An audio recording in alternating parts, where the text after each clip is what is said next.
Today, some Austin City Council members could change their support for the $720 million mobility bond you are supposed to vote on this November.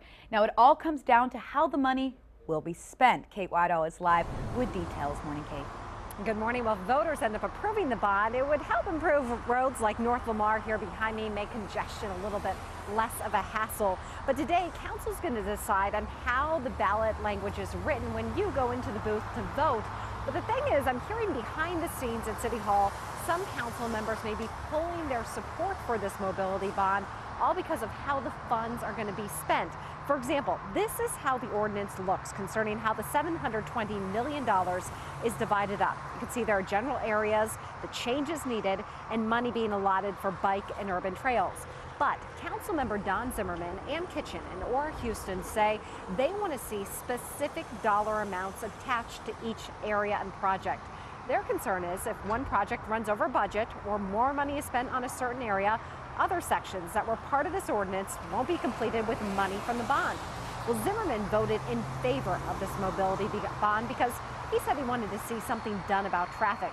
But that could change today if council doesn't agree to make city staff allocate certain funds. Which means nothing is binding. If the taxpayers don't have a ballot ordinance that says how the money is going to be spent, then city staff has discretion, complete discretion to move the money around. And if they succeed in that, I will be voting against the ballot language and I will work to defeat the bond. It was given to us to say, take this bond or leave it. We had no options about how the money was appropriated or what buckets it was put in.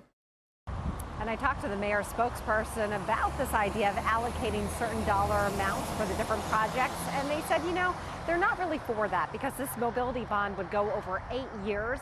Over 8 years, the cost of projects is going to change. And if one project, say, runs under budget, they don't want to have to spend extra money on things like stop signs just to be able to use up all the funds.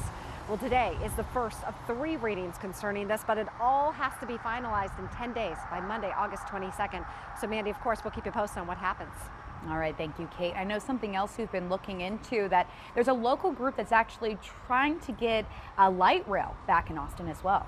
Yeah, it's been a big talk about all of that, and today at 4 o'clock there's a public hearing, and they're going to try to persuade city council members to try to get this item on the ballot as well. It concerns $400 million to be spent on a light rail that would run in the popular corridor that was popular this last time around with light rail. It's the Guadalupe North Lamar corridor. It's only 5 miles, but the whole idea, this is the starter area, and then over the years it would expand to many different areas throughout the city.